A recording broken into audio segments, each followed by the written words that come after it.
Dear students, आज की video में हम स्टडी कर रहे हैं सीबीएसई के और एनसीईआरटी के कुछ इम्पोर्टेंट क्वेश्चंस जो कि आपके लिए बहुत ज़्यादा इम्पोर्टेंट है। देखिए डियर स्टूडेंट्स, पहला क्वेश्चन है हमारे सामने, write the structures of A B C D and E in the following reactions. ये जो क्वेश्चन हमें दिया हुआ है सामने, यहाँ पर ये बेंजीन है। बेंजीन को हम एनहाइड्रस AlCl3 की प्रेजेंस में CH3COCl से रिएक्ट कराते हैं, ठीक है। फिर यहाँ पर हमें A ऑप्टेंड होगा और उस A को जब हम जिंक अमलगम ZnHg और कंसनट्रेट HCl के साथ रिएक्ट करते हैं तो हमको B मिलता है। और फिर जब हम KMnO4 को KOH के साथ, इसको हम लोग बोलते हैं अल्कलाइन ऑक्सीडेशन, और फिर हम करते हैं इसका हाइड्रोलिसिस तो हमको C मिलता है। और यहाँ पर ये देखिए A है, A को जब हम यहाँ पर NaOH प्लस I2, ठीक है, यहाँ पर NaOH प्लस I2, लेकिन क्या है क्वेश्चन में आपको यहाँ पर NaOH प्लस I2 नहीं मिलेगा।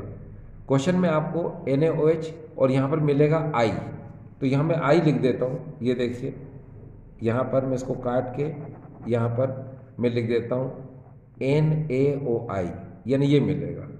बात एक ही है, NaOH प्लस I2 मिले या फिर NaOI मिले, तो मैंने यहाँ पर NaOI लिख दिया अकॉर्डिंग टू क्वेश्चन। अब देखिए ये क्वेश्चन हमें इस तरह से हो जाएगा। अब हम क्या करेंगे, यहाँ से D और E भी फाइंड करेंगे। वास्तव में यहाँ पर जो हमें मिलेगा वो इस क्वेश्चन के अकॉर्डिंग तो कीटोन मिलेगा, और कीटोन का हम NaOI के साथ रिएक्शन कराएंगे तो इसे कहा जाता है हेलोफॉर्म, यानी कि आयोडोफॉर्म रिएक्शन। तो आयोडोफॉर्म में जो यहाँ पर मेन प्रोडक्ट है वो है D मतलब जिसे आयोडोफॉर्म बोला जाएगा, और E का मतलब होता है सोडियम, जो ईस्टर होगा उसे कहा जाएगा। तो ये तो मैंने क्वेश्चन को आपको समझाया। अब हम इसके सॉल्यूशन को समझेंगे तो आपको पूरा क्वेश्चन जो है बहुत अच्छे से समझ में आ जाएगा। चलिए शुरू करते हैं। ये देखिए मैं सबसे पहले ले रहा हूं यहाँ पर, ये देखिए ये मैंने इस तरह से यहाँ पर ये बेंजीन ले लिया। अब बेंजीन को मैं रिएक्ट करा रहा हूँ CH3COCl के साथ, और प्रेजेंस यहाँ पर है एनहाइड्रस AlCl3 की, ये प्रेजेंस है। अब यहाँ देखिए क्या होगा, यहाँ पर CH3CO ये अटैक करेगा, है ना, और यहाँ से H निकलेगा, वो H इस Cl के साथ HCl का फॉर्मेशन कर लेगा, ठीक है, और CO CH3 यहाँ पर जुड़ जाएगा। तो देखिए यहाँ पर क्या हुआ, यहाँ पर आप देख सकते हो, ये देखिए बेंजीन को इस तरह से बनाया मैंने, और यहाँ CO और CH3 लिख दिया।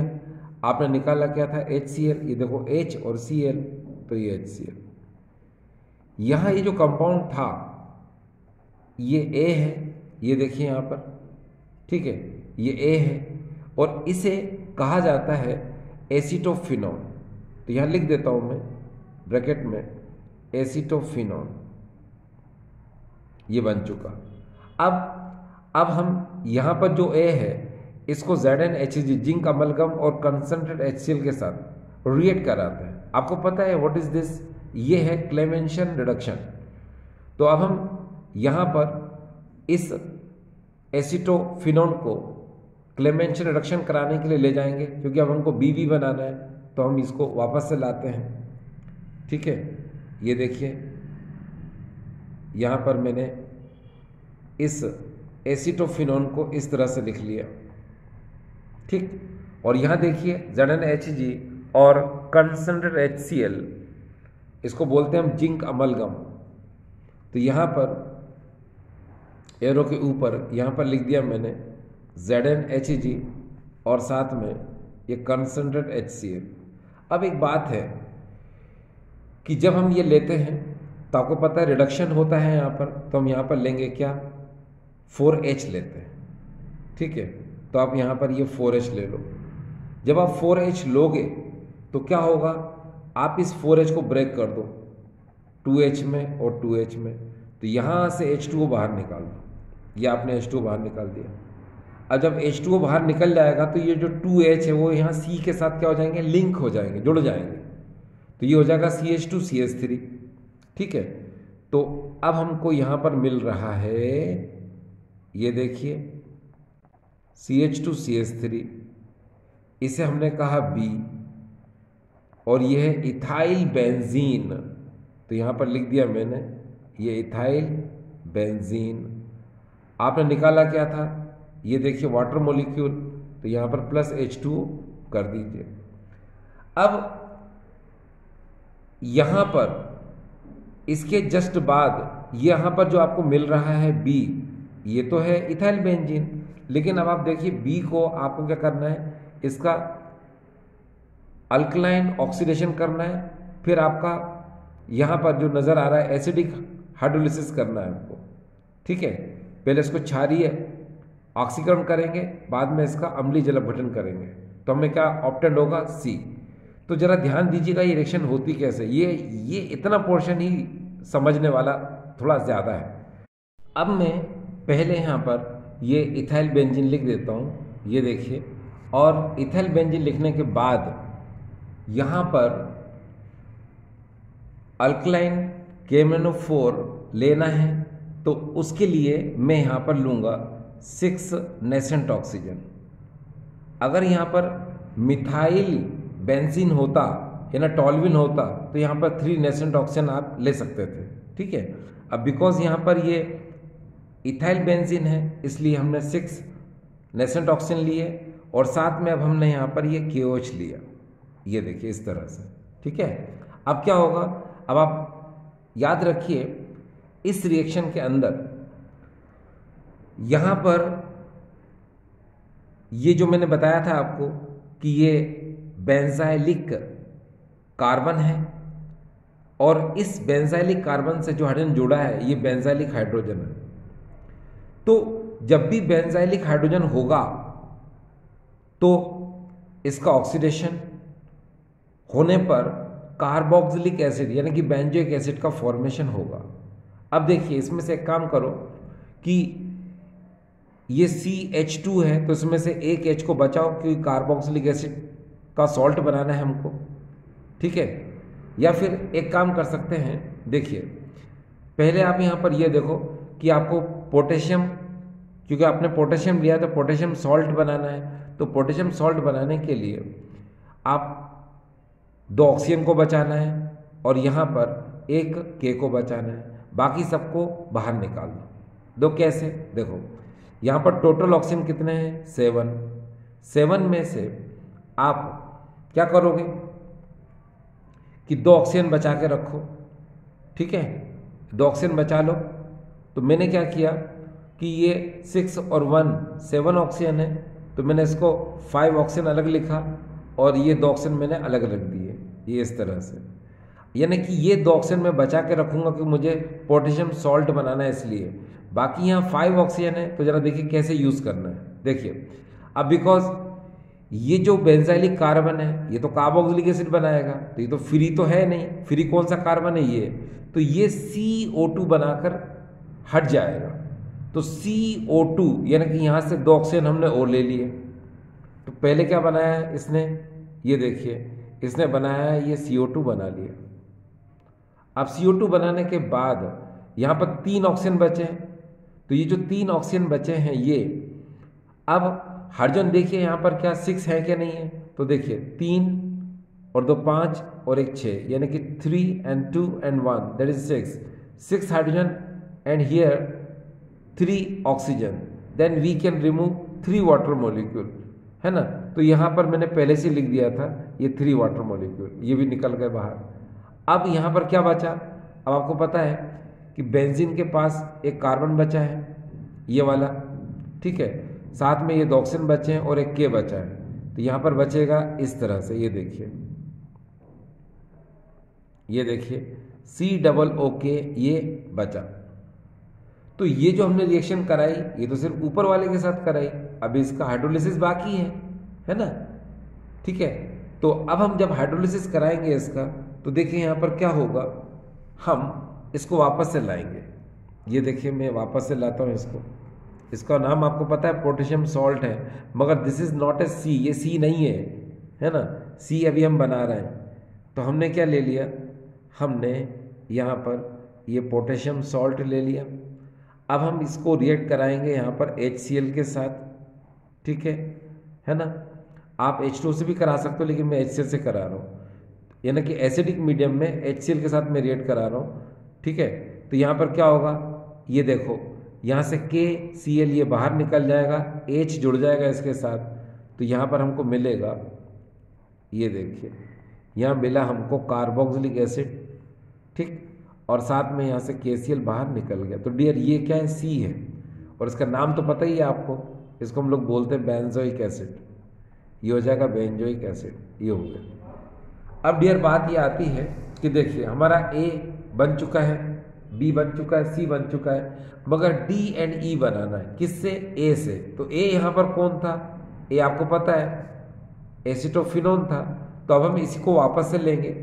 देखिए इस एसिटोफिनोन को हम चाहे तो ऐसे भी लिख सकते हैं, आप देखिए कैसे लिखोगे, आप ऐसे लिख लो, क्या दिक्कत है, C6H5 COCH3, आपने ऐसे लिख लिया। अब यहाँ पर देखो क्या था, NaOI था, तो आप यहाँ पर 3NaOI से रिएक्शन करा दो, ऐसे 3NaOI, ठीक। जब आप इसको 3NaOI से रिएक्ट कराओगे तो क्या होगा, इस 3NaOI में से एक बात को जरा सुन लो पहले स्टूडेंट्स, कि ये जो एसिटोफिनोन है यहाँ पर एसिटोफिनोन, ठीक है, इसमें COCH3 ग्रुप है, ये देखो ना COCH3, इसलिए आयोडोफॉर्म टेस्ट दे रहा है, ठीक। तो COCH3 का जो ये CH3 वाला पार्ट है यही आयोडोफॉर्म बनाता है, ये बात थोड़ा ध्यान आपको रखना है। तो CH3 को आप खोल दो, कैसे खोल रहे हो, ये देखो मैं ऊपर यहाँ खोल रहा हूँ इसको CH एंड H2 में। अब यहाँ पर क्या है, ये 3NaOI है, तो इसको आप कैसे कर सकते हो, देखो यहाँ इसको अलग अलग कर लेते हैं, 3 1 जा 3, तो मैंने यहाँ पर I3 कर दिया ऊपर, ये देखिए इस तरह से। अब 3NaO है तो उसको भी मैंने खोल दिया, कैसे, 2NaO में और 1 NaO में, ऐसे खोल दिया। अब देखना इजी हो जाएगा आपके लिए कि यहाँ से CHI3 ये ना आयोडोफॉर्म निकाल दो। आपने यहाँ पर ये आयोडोफॉर्म बना लिया, जो कि येलो कलर्ड सॉलिड क्रिस्टल होता है, ठीक है। तो ये आयोडोफॉर्म बन गया। उसके बाद आप देखो यहाँ पर ये 2 H बच गए थे, ये 2 H इस 2NaO के साथ ये 2NaOH का फॉर्मेशन कर लेते हैं, ये भी बन गया। अब क्या बचा यहाँ पर, ये देखिए C6H5CO और ये ONA, बस ये देखिए C6H5COONA, ये। तो यहाँ से आपको एक बात समझ में आ गई, ये है सोडियम बेंजोएट जिसे हम E कहेंगे, और ये है मेन प्रोडक्ट जिसे हम आयोडोफॉर्म कहते हैं, ठीक है। ये येलो कलर्ड सॉलिड सब्सटेंस होता है, ठीक है, इसे हम क्या कहेंगे, D कहेंगे, ठीक। तो यहाँ चाहे तो हम लिख सकते हैं आयोडोफॉर्म, और इसके बारे में तो बताया था आपको सोडियम बेंजोएट। तो इस तरह से डियर स्टूडेंट देखा आपने कि ये एक बहुत इंपॉर्टेंट रिएक्शन थी। इस रिएक्शन को आपने अभी समझा, ठीक है। इस रिएक्शन को कैसे करते हैं वो भी आपने देख लिया, ठीक है। आप प्रैक्टिस करते जाएंगे तो आपको ये इजी लगने लग जाएगा, ठीक है। हाँ, इसमें एक बात है, इस रिएक्शन में ये इतना पार्ट थोड़ा परेशान करता है बस, बाकी तो आपको दिक्कत नहीं आएगी, ठीक है। चलो अब हम अगले क्वेश्चन की तरफ चलते हैं। अब अगला क्वेश्चन जो है आपके सामने इस तरह से है, जो कि काफ़ी इजी है, ठीक है। अब देखिए यहाँ पर आपको ABC एंड D को बताना है, या A क्या है, B क्या है, C क्या है और D क्या है। तो डियर स्टूडेंट्स ये कार्बोक्सिलिक एसिड है जिसको कि हम लोग बोलते हैं एथेनोइक एसिड, और जब भी आप कार्बोक्सिलिक एसिड को ये स्लैग्ड लाइम यानी कि बुझे हुए चूने से क्रिया कराओगे तो इसके 2 मॉलिक्यूल जरूर लेना पड़ता है, ठीक है, तब जाके ये A बनता है। तो चलो शुरू करते हैं। थोड़ा CH3 COOH, इसके देखिए मैंने 2 मॉलिक्यूल ले लिए इस तरह से, ठीक है, और मैं इसको रिएक्ट करा रहा हूँ CaOH and this is the OH, इस तरह से। अब देखिए यहाँ क्या होगा, HOH एक वाटर मॉलिक्यूल, HOH दूसरा वाटर मॉलिक्यूल निकल जाएगा और यहाँ पर ये Ca के साथ जुड़ जाएगा, तो ये बनाएगा कैल्शियम एसीटेट। ये देखिए किस तरह से CH3COO और यहाँ पर CH3COO और ये Ca निकला क्या डियर स्टूडेंट्स 2H2। इसका नाम क्या है कैल्शियम एसीटेट। इसको क्या बोलेंगे हम A, ये हमने A ले लिया। इस कैल्शियम एसीटेट को हम फिर से लाएंगे, ये देखिए CH3COO और यहाँ पर CH3COO और ये Ca और यहाँ लिखा है ड्राई डिस्टिलेशन, यानी कि इसको हम हाई टेम्परेचर पर गर्म करते हैं। ठीक है, तो यहाँ पर आप लिख दीजिए ड्राई डिस्टिलेशन, इसको बोलते हैं शुष्क आसवन, जो कि हाई टेम्परेचर पर जब इसको गर्म करते हैं तो यहाँ से CaCO3 क्या हो जाएगा, ये बाहर निकल जाएगा और हमें मिलेगा एसीटोन। ये देखिए CH3 हमको मिला और यहाँ से जो बाहर निकला वो है CaCO3 यानी कैल्शियम कार्बोनेट। अब ये क्या था डैड, ये B था। अब हम CH3CO को लाएंगे और इसका क्या रिडक्शन कराएंगे, अपचयन कराएंगे। तो चलो इसको हम वापस से लाते हैं, ये देखिए CH3COCH3 और अब हम इसका रिडक्शन कराएंगे। तो यहाँ पर रिडक्शन जब हम कराते हैं डियर, तो यहाँ पर हम 2H लेते हैं, ये 2H ले लिया हमने। अब देखो क्या होगा, प्रेजेंस याद रखिएगा लिथियम एल्यूमिनियम हाइड्राइड, ये स्ट्रॉन्ग रिड्यूसिंग एजेंट यानी प्रबल अपचायक होता है। अब यहाँ पर ये 2H है, तो ये जो CO है, आप ये जो CO को आप ऐसे भी लिख सकते थे, यहाँ लिख के बता रहा हूँ मैं CH3C डबल बॉन्ड O और इस CH3 को आपने ऐसे लिख दिया। अब क्या होता है कि 2H है, जब इलेक्ट्रॉन का मूवमेंट इधर से इधर होगा तो यहाँ प्लस हो जाएगा और यहाँ माइनस हो जाएगा, जिसकी वजह से एक H यहाँ जुड़ जाएगा और एक H यहाँ जुड़ जाएगा। क्लियर, चलो तो अब आपको क्या करना पड़ेगा, आप देखिए आपको मिलेगा यहाँ पर ये CH3CH, यहाँ मिलेगा OH और यहाँ पर मिलेगा आपको CH3, ये इतना मिल गया। ठीक है, अब क्या करेंगे आप, अब अगला देखिए यहाँ पर ये SOCl2 है, इसके साथ रिएक्ट कराना है इसको, तो कैसे रिएक्ट कराएंगे, वापस से लाएंगे हम इसको। ये देखिए CH3, ये हो जाएगा CH, ये हो जाएगा यहाँ पर OH और यहाँ पर CH3, इसे रिएक्ट कराएंगे हम SOCl2 के साथ। ठीक है, अब यहाँ जो SOCl2 है आपको पता है, इसको आप कैसे खोल सकते हो SOCl और Cl में। तो यहाँ से सबसे पहले तो देखो ये SO2 बाहर निकल जाएगा इस तरह से, ये बाहर निकल गया, फिर ये H इस Cl के साथ निकल जाएगा, HCl बना लेगा, फिर Cl ये यहाँ पर ये जुड़ जाएगा। ठीक है, ठीक डियर स्टूडेंट्स, तो यहाँ क्या लिख सकते हैं हम, यहाँ लिख सकते हैं CH3CH, ये हो जाएगा यहाँ पर Cl और यहाँ पर हो जाएगा ये CH3 और बाहर क्या क्या निकला आपको पता है, SO2 बाहर निकला और आपने HCl भी बाहर निकाल दिया। ठीक है, तो इसे हम क्या कहेंगे, इसे कहेंगे हम D। तो डियर ये D था। ठीक है, इससे पहले क्या था, ये C था, इससे पहले क्या था, ये B था, इससे पहले ये क्या था, A था। तो क्लियर, आपको दिक्कत तो नहीं आई ना। ठीक है, अब जैसे आप चाहें तो इनके नाम तो बड़े आराम से लिख ही पाएंगे आप। देखो ना, इसका नाम तो आपको पता है प्रोपेनॉन, ठीक है, एसिटोफिनॉन, डाइमिथाइल कीटोन बोल सकते हो। इसका IUPAC नाम दे दो आप 1 2 3, तो क्या बोलोगे प्रोपेन टू ऑल, ये बोल दो। इसका नाम क्या बोलोगे 1 2 3, तो 2 क्लोरोप्रोपेन, बस। अब देखिए डियर स्टूडेंट्स, ये क्वेश्चन आपको समझ में आ गया। अब देखिए, अब हम अगले क्वेश्चन की तरफ जा रहे हैं। अगला क्वेश्चन हमारे सामने कुछ इस तरह से, देखिए क्या होता है कि CBSE में ऐसे क्वेश्चन भी आते हैं जो कि बस कंप्लीट करना होता है उनको, जैसे ये है, तो इसको कंप्लीट कैसे करना है, तो पहले तो आपको यह पता हो कि भाई ये रिएक्शन कौन सी है। तो डियर स्टूडेंट्स, ये वुल्फ किस्टनर रिडक्शन है। इसमें क्या होता है, पहले हाइड्रोजन रिएक्ट करता है, एडिशन कंपाउंड बनाता है, फिर ग्लाइकोल और KOH के साथ जब हम इसको हीट करते हैं, ठीक है, तो फिर इसके आगे का प्रोसेस होता है। कैसे होता है, चलो जानते हैं। देखिए सबसे पहले हम ये लेते हैं CH3C डबल बॉन्ड O और CH3, और हम इसको हाइड्रोजन से रिएक्शन कराएंगे H2N और यहाँ पर ये NH2 से रिएक्शन करा दी। अब देखिए डियर स्टूडेंट्स, जब भी हाइड्रोजन से रिएक्शन होती है तो क्या होगा, यहाँ से वाटर मॉलिक्यूल निकाल दो और उसको ऐड कर दो, तो जो प्रोडक्ट बनता है उसको हाइड्रोजोन कहा जाता है।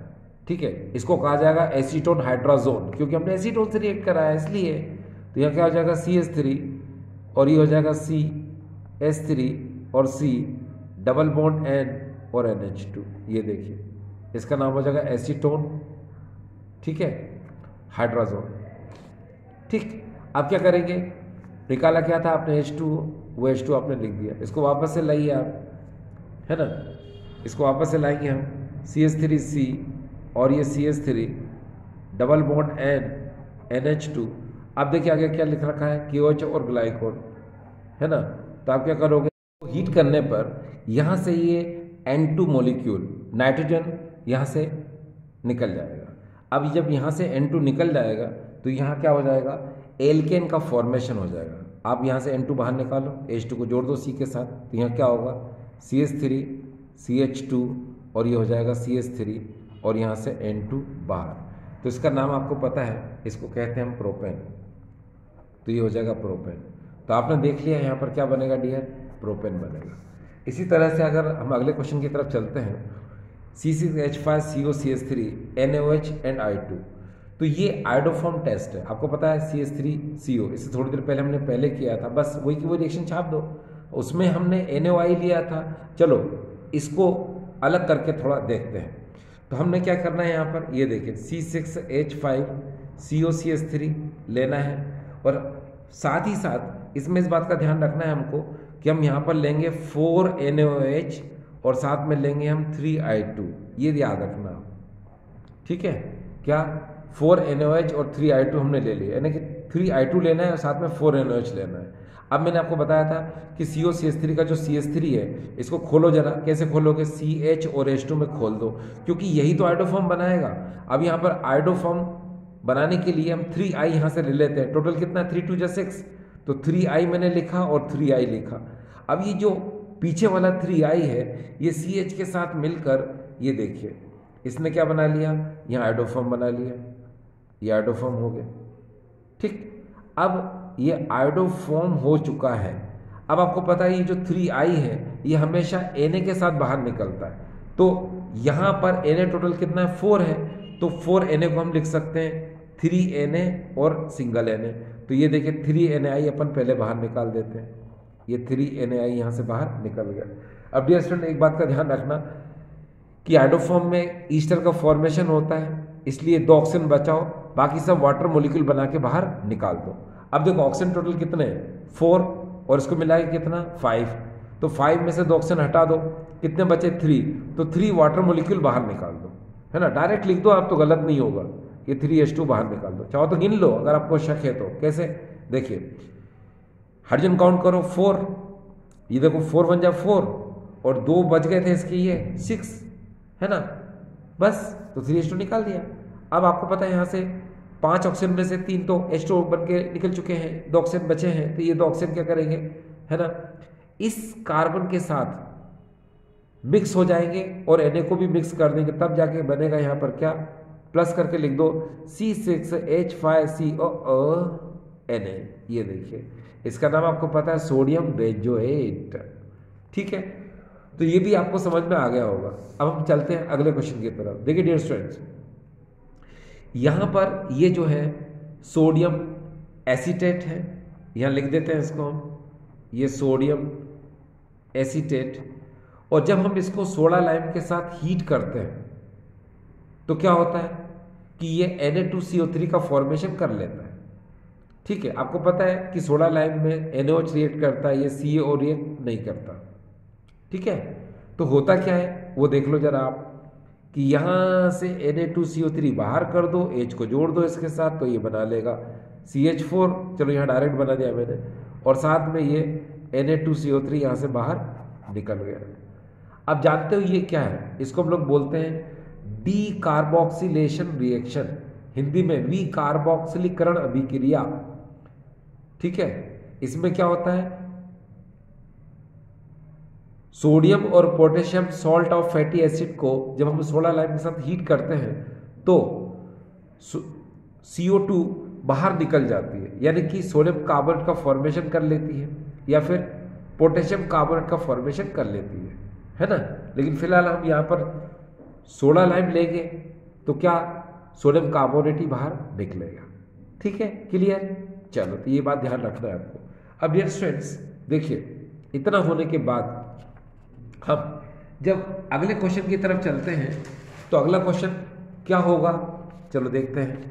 अगला क्वेश्चन हमारे पास जिसमें हमें क्या करना है, ए बी सी डी ई, बस इस तरह से फाइंड करना है। क्वेश्चन जो होते हैं सीबीएसई में, एनसीईआरटी में जो एग्जाम में आते हैं वो एनसीईआरटी के अंदर से ही आते हैं। जो भी हम नेमिंग रिएक्शन पढ़ते हैं मोस्टली उन्हीं में से क्वेश्चन प्रिपेयर होकर आपके सामने आते हैं। जैसे ये रिएक्शन कौन सी है, रोजनबर्ग रिडक्शन है, ठीक है। चलो इसको देखते हैं। देखो इस यहां पर सबसे पहले हम लिखेंगे, ये देखिए मैंने आपके लिए लिख दिया है यहां पर CH3COCl, ये लिख दिया, ठीक है। अब इसके बाद क्या होगा कि यहां पर मैं H2 ले लूंगा और प्रेजेंस यहां पर होगी PD की, ठीक है। यहां PD कैटलिस्ट है और BSO4 ये पॉइजन का वर्क करता है। BSO4 आपको पता है ये पॉइजन का वर्क करता है और ये कैटलिस्ट होता है, ठीक है। अब देखिए यहां पर क्या होगा कि ये H2 जब इसके साथ रिएक्ट करेगा तो H और H लिख दो, तो यहां से HCl बाहर, H को जोड़ दो इसके साथ, तो ये हो जाएगा CH3CHO और यहाँ से क्या बाहर निकला डियर, HCl, आपने HCl यहाँ लिख दिया।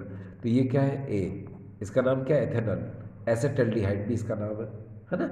आपको पता चल गया क्या है, A। ये रिएक्शन कौन सी है, रोजनबर्ग रिडक्शन।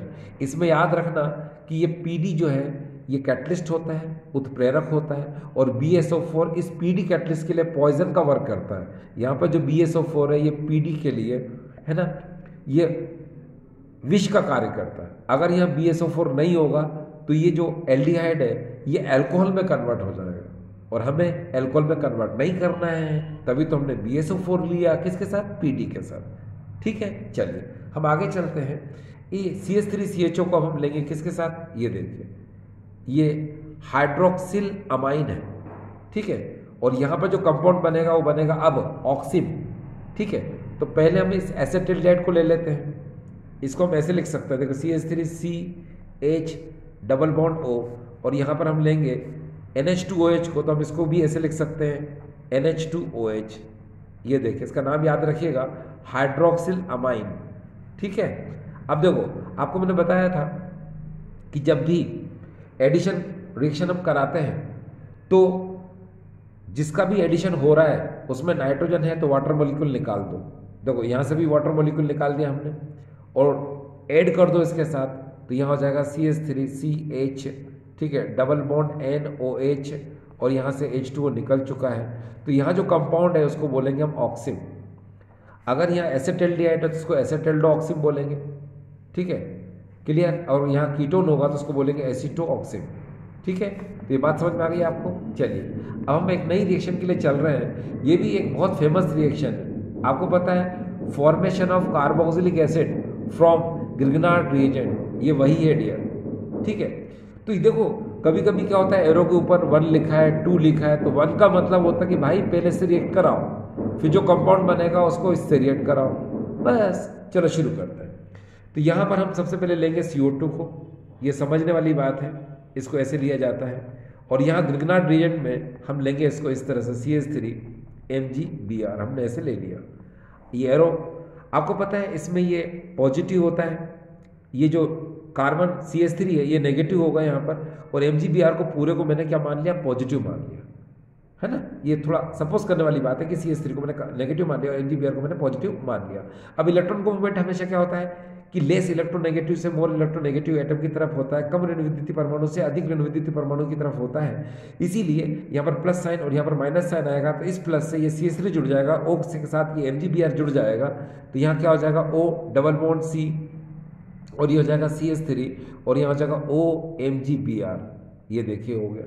इसके बाद आप इसका एसिडिक हाइड्रोलिसिस कराओगे, एसिडिक हाइड्रोलिसिस यानी अम्लीय जल अपघटन, इसमें जल के साथ क्रिया होगी तो बनेगा कार्बोक्सिलिक एसिड यानी कि एसिटिक एसिड। लेके आओ इसको, तो यहाँ पर क्या होगा, O डबल बॉन्ड C, ये हो जाएगा CH3, और यहाँ पर OMgBr, और इसको रिएक्ट कराएंगे हम H2O के साथ, ठीक है। तो यहाँ पर क्या होगा, HOH, आपको पता है MgBr OH के साथ भाग जाएगा, H इसके साथ में चिपक जाएगा, तो यहाँ पर हो जाएगा CH3COOH, और यहाँ पर ये जो MgBr OH, ये बाई प्रोडक्ट के फॉर्म में बाहर निकल गया सह उत्पाद के रूप में। मेन प्रोडक्ट हमारे पास क्या है, ये है, तो इसको बोलेंगे हम डियर A, जिसे कहा जाएगा एथेनोइक एसिड, या फिर इसे कहा जाएगा एसिटिक एसिड, इसी को विनेगर बोलेंगे अगर डाइल्यूट है तो। इसको वापस से लाओ, ये देखिए CH3COOH, ठीक है। अगर हम CH3COOH को अब हम PCl5 के साथ रिएक्ट कराएंगे, ठीक है, तो PCl5 के साथ रिएक्ट कराएंगे तो क्या होगा। देखो डियर स्टूडेंट्स, अभी आपने इस रिएक्शन को देखा, ठीक है, तो इस रिएक्शन को पहले पूरा कर लें, फिर अगले क्वेश्चन की तरफ चलेंगे हम। तो यहाँ पर एक काम करो, आप यहाँ पर PCl5 से रिएक्शन करा दो, ये PCl5 से। PCl5 को खोलते हैं कैसे, देखिए PCl3 Cl और Cl में खोलते हैं, और जब भी PCl5 से रिएक्शन होती है तो हमेशा POCl3 बाहर निकलता है और HCl बाहर निकल सकता है, और Cl, ये वाला Cl, ये Cl है, ये वाला Cl यहाँ पर जुड़ सकता है। देखो PCl5 को खोला आपने PCl3 Cl और Cl में, POCl3 बाहर निकल गया, HCl बाहर निकल गया, ये Cl यहाँ जुड़ जाएगा, तो बनेगा क्या, एसिटाइल क्लोराइड, यानी कि एथेनॉइल क्लोराइड, ये बन जाएगा। तो ये क्या हो जाएगा डियर B, और निकाला जो आपने वो लिख दो POCl3 एंड HCl। ये आपको तो मेन इससे मतलब है, ये मेन प्रोडक्ट है, क्योंकि आपको लिखना क्या है, A दिस, B दिस। चलो आगे, अब हमारे सामने अगला क्वेश्चन है। अगला क्वेश्चन हमारे सामने ये है ब्रोमोबेंजीन, इसको हम मैग्नीशियम के साथ ड्राई ईथर की प्रेजेंस में रिएक्ट कराएंगे तो बनेगा यहाँ ग्रिग्नार्ड एजेंट। ये फिर वैसी ही रिएक्शन आ गई जो कि अभी आपने थोड़ी देर पहले ऊपर देखी, बस। तो चलो शुरू करते हैं। ये देखिए, इसको हम सबसे पहले लेते हैं और यहाँ पर हम इसको Mg के साथ रिएक्ट कराते हैं मैग्नीशियम के साथ, और प्रेजेंस लेते हैं हम यहाँ पर ड्राई ईथर की। ये रिएक्ट कराओ, क्या बनेगा यहाँ पर C6H5MgBr। तो यहाँ पर हो गया डियर, ये A हो गया, ठीक है। अब हमको वापस रिएक्ट कराना है इसको, तो अब हम फिर CO2 के साथ, तो CO2 को लेते कैसे, ये मैंने बताया था आपको कि O डबल बॉन्ड C, ये देखिए, और डबल बॉन्ड O ऐसे ले लो, और यहाँ पर C6H5MgBr ऐसे ले लो, ये एरो लगा दिया। आपको पता है कि रेडिकल नेगेटिव होगा, MgBr क्या होगा, पॉजिटिव। इलेक्ट्रॉन मूवमेंट कर दो ऐसे, ये प्लस होगा, ये माइनस है ना, इस प्लस से ये जोड़ दो, इस माइनस से MgBr जोड़ दो, तो हमको क्या मिलेगा, ये देखिए O डबल बॉन्ड C, ये हो जाएगा C6H5, और यहाँ पर हो जाएगा O MgBr, ये आ गया। इसको वापस से लाएंगे, क्यों, क्योंकि आपको पता है ये हाइड्रोलिसिस कराना है हमको अभी, तो ले लो इसको वापस से। ये देखिए O डबल बॉन्ड C, ये हो जाएगा C6H5O MgBr, और यहाँ पर H2 के साथ रिएक्ट करा दो HOH, तो यहाँ से क्या होगा, MgBrOH यहाँ से बाहर निकल जाएगा, ठीक है। H को जोड़ दो इसके साथ, तो यहाँ क्या बनेगा, C6H5COOH, और यहाँ क्या निकला, MgBr, और ये OH, ये बन गया इतना, ठीक है। अब इसके बाद ये डियर मालूम क्या है, ये B है, ये थोड़ा याद रखना, ये क्या था A, ये क्या है डियर B। अब B को रिएक्ट कराएंगे किसके साथ, PCl5 के साथ, तो चलो इसको रिएक्ट कराते हैं। तो यहाँ क्या होगा, ये देखिए, यहाँ पर C6H5, एक मिनट, अब COOH, और इसको रिएक्ट कराएंगे हम यहाँ पर PCl5 के साथ, तो ये हो जाएगा प्लस PCl5, ये हो जाएगा यहाँ पर PCl5। अब देखो अब क्या होगा, अब यहाँ पर PCl5 को फिर खोलो PCl3 Cl और Cl में, तो POCl3 बाहर, साथ में HCl बाहर, और ये Cl को जोड़ दो, तो क्या बन जाएगा, बेंजोनोइल क्लोराइड। ये एरो लगा दिया इधर, ये हो जाएगा C6H5COCl, जो बाहर निकला POCl3, और साथ में HCl। तो मेन क्या है, ये है, ये C, ठीक है स्टूडेंट्स। चलिए हम आगे चलते हैं स्टूडेंट्स। अब हमारे सामने अगला क्वेश्चन है, यहाँ पर CH3CN के एरो के ऊपर है SnCl2 और HCl, और नीचे है H3O पॉजिटिव। फिर यहाँ पर हमें ए मिलेगा, डाइल्यूट NaOH से रिएक्ट करेंगे तो बी मिलेगा, फिर उसको हीट करेंगे तो सी मिलेगा। ये भी एक बहुत इंपॉर्टेंट रिएक्शन है जो कि आपको बहुत रेडीली क्विकली याद हो जाएगी। देखिए कैसे, यहाँ अगर इसको देखें तो स्टीफन्स रिएक्शन है, यहाँ इसको देखें तो हम एल्डोल नज़र आता है, और हीट कर दो तो एल्डोल कंडेंसेशन नज़र आता है। ठीक है, तो बस इजी है, चलो शुरू करते हैं। सबसे पहले CH3CN को हम इस तरह लिखेंगे dear students, CH3C triple bond N ऐसे लिख दो, और यहाँ SnCl2HCl है, तो आप यहाँ पर क्या कर सकते हो, यहाँ थोड़ा 2 बार रिएक्शन कराना है आपको। पहली स्टेप में देखो क्या होता है कि हम SnCl2 और HCl लेंगे, तो ये HCl ले लिया मैंने, ठीक है, और साथ में SnCl2 की मैंने प्रेजेंस ले ली। अब देखो इलेक्ट्रॉन को मूवमेंट कर दो ऐसे, ठीक है। तो जब हम इलेक्ट्रॉन को मूवमेंट करते हैं इस तरह से, तो पहले एक काम दिमाग में, हमेशा दिमाग में रखिए डियर स्टूडेंट्स, ठीक है, कि ये रिएक्शन है कौन सी। तो दिमाग में एक बात उठेगी कि भाई ये तो स्टीफन्स रिएक्शन है। तो जब स्टीफन्स रिएक्शन है तो इसमें HCl तो आता ही है, लेकिन एज वेल एज H2 भी आता है, ठीक है। तो यहाँ पर हम क्या करेंगे, प्लस H2 भी करते हैं। अब होगा क्या, देखो इलेक्ट्रॉन मूवमेंट जब ऐसे करेंगे तो ये प्लस होगा, ये माइनस होगा, एक H इधर जुड़ जाएगा, एक H इधर जुड़ जाएगा, तो देखना क्या होगा, CH3CH डबल बॉन्ड NH ऐसे हो गया। अब कुछ बुक्स में HCl ने रिएक्ट किया है, कुछ में इसको एज ए प्रेजेंस लिया है।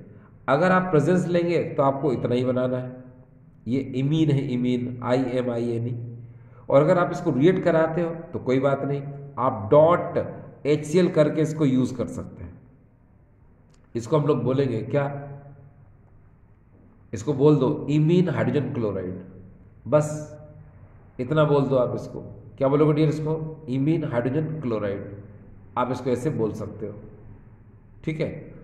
तो अब ये जो इमीन हाइड्रोजन क्लोराइड है, इसको हम वापस से लाते हैं। देखिए ये वापस से लाए हम, ये CH3CH double bond NH dot HCl, और यहाँ सेकेंड आप इसको यहाँ पर H2O से रिएक्ट कराएंगे। ये देखो, तो जब आप H2O से रिएक्ट कराएंगे तो यहाँ पर क्या होगा, ध्यान दीजिएगा, NH4Cl ये बाहर हो जाएगा, यहाँ से ये NH4Cl बाहर हो जाएगा और ऑक्सीजन जुड़ जाएगा। तो यहाँ पर हो जाएगा ये CH3CHO, और यहाँ से ये NH4Cl बाहर हो। तो एक को या तो आप ऐसे बना सकते हो, ठीक है। अगर आप चाहें तो ए को बनाने का तरीका और भी हो सकता है। कैसे हो सकता है, जरा आप यहाँ देखें ए को कैसे बना सकते हैं। इसमें हम क्या करेंगे, HCl यूज़ नहीं करेंगे, डायरेक्ट H2 ले लेंगे। जैसे आप यहाँ देखें CH3C ट्रिपल बॉन्ड N, आप यहाँ पर H2 से रिएक्ट कराओ, बाकी इसको एज ए प्रेजेंस रहने दो, किसको, SnCl2 और HCl को, क्योंकि आपको पता है इन दोनों के रिएक्शन से तो ये हाइड्रोजन प्रोड्यूस होता है, इन दोनों के अभिक्रिया से तो हाइड्रोजन उत्पन्न होता है, ठीक है। अब रिएक्ट करा दो आप, ये इलेक्ट्रॉन जब इधर से इधर जाएगा तो ये प्लस होगा, ये माइनस होगा। H आपको पता है 2 होते हैं, एक प्लस होता है, एक माइनस, ठीक है। एक इलेक्ट्रोफाइल की तरह बिहेव करता है, एक न्यूक्लियोफाइल, ठीक है। तो ये प्लस वाला यहाँ आ जाएगा, माइनस वाला यहाँ आ जाएगा, तो यहाँ पर क्या आ जाएगा, CH3CH डबल बॉन्ड NH, ये मीन बन गया। अब इसके बाद इसका सेकेंड स्टेप आपको पता है, वाटर से रिएक्शन करा दो, ठीक है। तो चलो वाटर से रिएक्शन करा देते हैं, CH3CH डबल बॉन्ड NH, और आप जब वाटर से रिएक्शन कराओगे तो बस यहाँ से NH3 बाहर निकलेगा, ऑक्सीजन को जोड़ दो तो ये हो जाएगा CH3CHO, और यहाँ पर NH3। तो यहाँ से एक बात समझ में आई आपको कि अगर आप Cl यूज़ नहीं कर रहे हो, यानी HCl का यूज़ नहीं कर रहे हो, तो अमोनिया बाहर निकलेगा, और अगर आप HCl का यूज़ करोगे तो NH4Cl बाहर निकलेगा। तो कोई दिक्कत नहीं है, आप दोनों में से कोई भी कर सकते हो, ठीक है। चलिए आगे चले, ये तो हो गया डियर ए। अब हम क्या करेंगे, CH3CHO को डाइल्यूट जब NaOH से रिएक्ट कराते हैं तो आपको पता है एल्डोल कंडेंसेशन आपको याद आ जाना चाहिए, एल्डोल संघनन आपको याद आ जाना चाहिए। इसमें 2 मॉलिक्यूल लेंगे हम, आपको पता है एल्डोल कंडेंसेशन में हम ऐसे 2 एल्डिहाइड लेते हैं, एलिफेटिक एल्डिहाइड लेते हैं जिसमें अल्फार्जन है। तो देखो ना एसिटाइड में अल्फार्जन है, तो इसके 2 मॉलिक्यूल ले लो। तो चलो ले लेते हैं इसको, CH3CHO, और इसके ऑक्सीजन के सामने इसके अल्फार्जन को रख दो कुछ इस तरह से, HCH2CHO, ठीक है। और आपको पता है यहाँ पर डाइल्यूट बेस यानी डाइल्यूट NaOH KOH ये होता है, रिएक्ट कराओ यहाँ पर तो क्या होगा, CH3CH और ये OH और यहाँ पर हो जाएगा CH2CHO। एल्डिहाइड अल्कोहल दोनों है तो इसको कहा जाता है एल्डोल।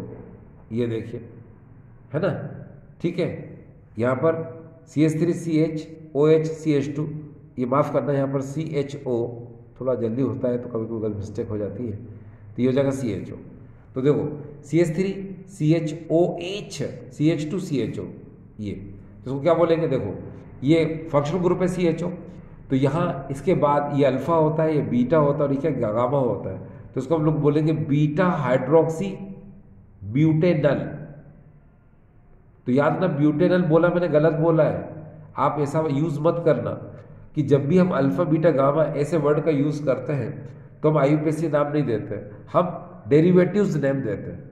तो उस कंडीशन में मतलब इसका नाम क्या होगा, 1 2 3 4, अगर IUPAC नाम बोलेंगे तो 1 2 3 4 तो बोलेंगे 3 हाइड्रोक्सी ब्यूटेनल, तो ये तो IUPAC नाम हो गया। लेकिन डेरिवेटिव नेम कैसे होगा, ये alpha beta gamma beta hydroxy butyraldehyde. तो थोड़ा सा मैं यहाँ लिख देता हूँ, देखो अल्फा हाइड्रोक्सी ब्यूटर, ये देखो ब्यूटर एल्डिहाइड, ये थोड़ा ध्यान देने की हमें ज़रूरत थी। चलो अब हम इसको लेकर आते हैं, आपको पता है ये A था, ये B है, या B लिख देते हैं, इसको हम वापस से लेके आते हैं, ये लेकर आए CH3CH, ये OH और यहाँ पर ये CH2 और यहाँ पर ये CHO, ठीक है। और जब इसको हीट करेंगे तो वाटर मॉलिक्यूल निकलेगा, तो वाटर कहाँ से निकलता है, ये बात ध्यान रखो, अल्फा पोजीशन वाले हाइड्रोजन और ये OH ये वाटर बनाते हैं, तो यहाँ से CH2 की जगह हम इसको CH कर लेते हैं, और ये देखो CH कर दिया मैंने, इसके H को नीचे लटका देते हैं, यहाँ से वाटर मॉलिक्यूल बाहर निकाल देते हैं, इसका मतलब बीच में क्या आएगा, डबल बॉन्ड, बस। तो यहाँ क्या होगा, CH3 CH double bond CH CHO और यहाँ से आपने H2 निकाल दिया, ये देखो, ठीक है। अब इसका नाम क्या है, नाम तो आप जानते ही होंगे, अल्फा बीटा, इसको हम लोग क्या बोलेंगे, alpha beta unsaturated carbonyl compound, ये देखो, ठीक है। अब डियर स्टूडेंट्स, आज का जो वीडियो का हम एंडिंग कर रहे हैं एक बहुत खूबसूरत क्वेश्चन के साथ कर रहे हैं। इस क्वेश्चन को आपने कहीं पर भी देखा होगा, आपको टीचर ने या किसी ने भी आपको थोड़ा सा बताने में कंजूसी की होगी या आपको घुमा दिया होगा, ठीक है। लेकिन आज हम इसका सच जानेंगे कि रिएक्शन कैसे होती है। अगर आप NCERT में देखेंगे तो NCERT में यहाँ पर आपको कार्बोक्सिलिक एसिड दिया है, यहाँ पर X2 दिया है, यहाँ पर रेड फास्फोरस दिया है और यहाँ पर H2 दिया है। होता क्या है कि जब हमको ये रिएक्शन दी जाती है तो हम क्या कराते हैं कि ओनली X2 से रिएक्शन कराते हैं, कहाँ पर, इस अल्फा कार्बन पर, ठीक है, और X को बाहर निकाल देते हैं। जबकि भाई ये रिएक्शन ऐसे डायरेक्ट हो गई है ना, हम एग्जाम में डायरेक्ट लिख सकते हैं, लेकिन कभी कभी स्टूडेंट के दिमाग में क्वेश्चन उठता है कि भाई ये रिएक्शन होती कैसे है। अगर यहाँ फर्स्ट लिखा हुआ है और यहाँ सेकंड लिखा हुआ है तो फर्स्ट को तो यूज़ कर लिया आपने, सेकंड को तो यूज़ किया ही नहीं है। तो यस, यही चीज़ आज आपको बताई जा रही है कि यस, इसका यूज़ अब कैसे होगा। तो थोड़ा वेट करिए, इसकी हम डायरेक्ट शुरुआत करते हैं कि एग्ज़ाम में इसको डायरेक्ट कैसे लिखा जाता है। सपोज ये क्वेश्चन है तो हम आपके लिए इसी को लिख देते फिर से, ये देखिए CH3 CH CH3 और COOH, और यहाँ पर इसको Br2 से रिएक्ट कराएंगे और यहाँ पर लेंगे हम रेड फास्फोरस, ये तो होता ये है, और साथ में H2 भी ले लेते हैं। तो होता ये है कि यहाँ Br है, ये Br है, यहाँ से HBr बाहर निकल जाएगा और ये Br यहाँ जुड़ जाएगा, तो यहाँ देखिए क्या हो जाएगा CH3 और यहाँ हो जाएगा ये Br और यहाँ पर हो जाएगा COOH, ये देखिए, यानी ये मेन कंपाउंड जो है हमारा बनकर तैयार हो गया और बाहर क्या निकला, HBr, ये हमने बाहर निकाल दिया, ठीक है।